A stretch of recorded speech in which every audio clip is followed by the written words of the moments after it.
شباب السولم الرياضي بالقمصان باللون الأسود والأخضر. الحكم يعطي الانطلاقة.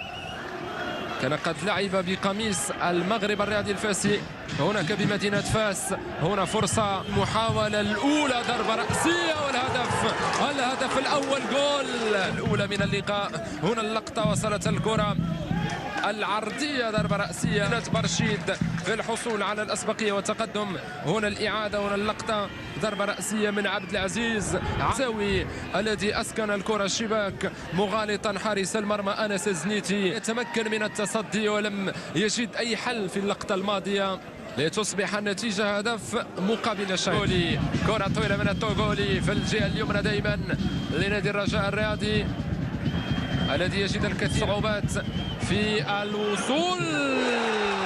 ينجح لكن في الدقيقة 37 ينجح التعادل لنادي الرجاء الرياضي تقريبا بنفس الطريقة التي في الدقائق الأولى من مقابلة اليوم. يتمكن نادي الرجاء الرياضي في تعديل النتيجة.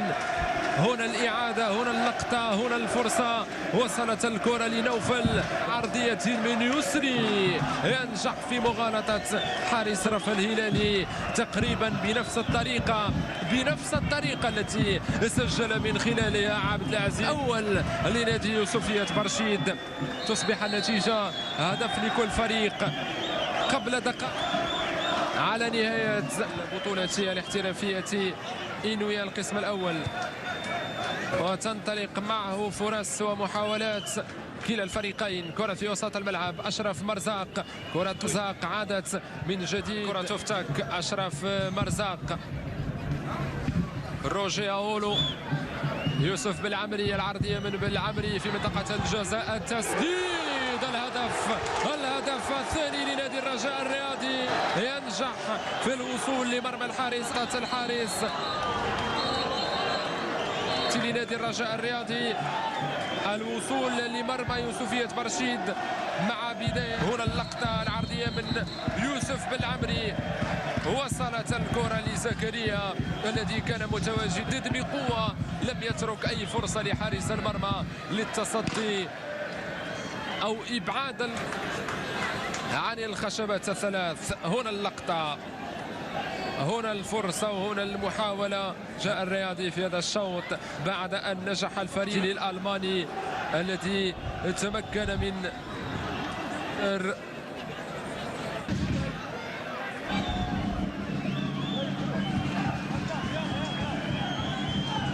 تنفذ الركنية، حارس المرمى في منطقة الجزاء، الهدف الثالث لنادي الرجاء الرياضي.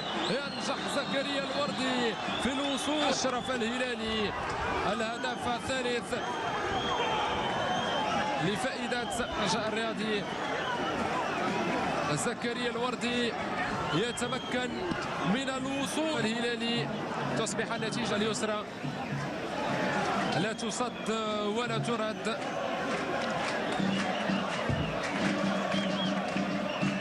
تسديدة بالقدم اليسرى، لا تصد ولا ترد. فالهلالي لم يجد أي حل. يواصل نادي الرجاء الرياضي يتقدم على مستوى